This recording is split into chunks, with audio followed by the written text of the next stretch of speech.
UMasipala iGreater Tzaneen usebenzisa ubuchwepheshe besimanje bamakhamera ukubheka abantu ukuthi bayayihlonipha yini imithetho yeLockdown.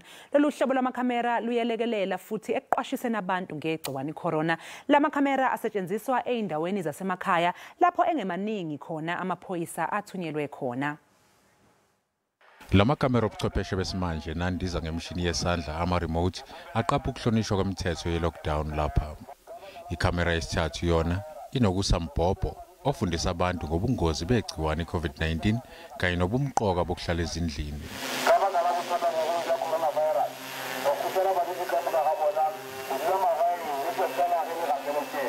It's reliable technology.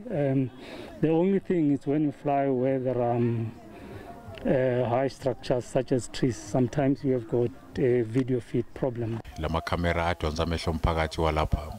Ezinye izindawo zisenenkinga yokungahlinzekwa ngezidingo nqangi nokugcina kubakhipha ezindlini abantu. We don't have water. We don't have nothing. There is nothing happening in our community. Now they told us that we have to wash the hands several. Now they promise us the water. We don't have even water. They promise us to fix our road.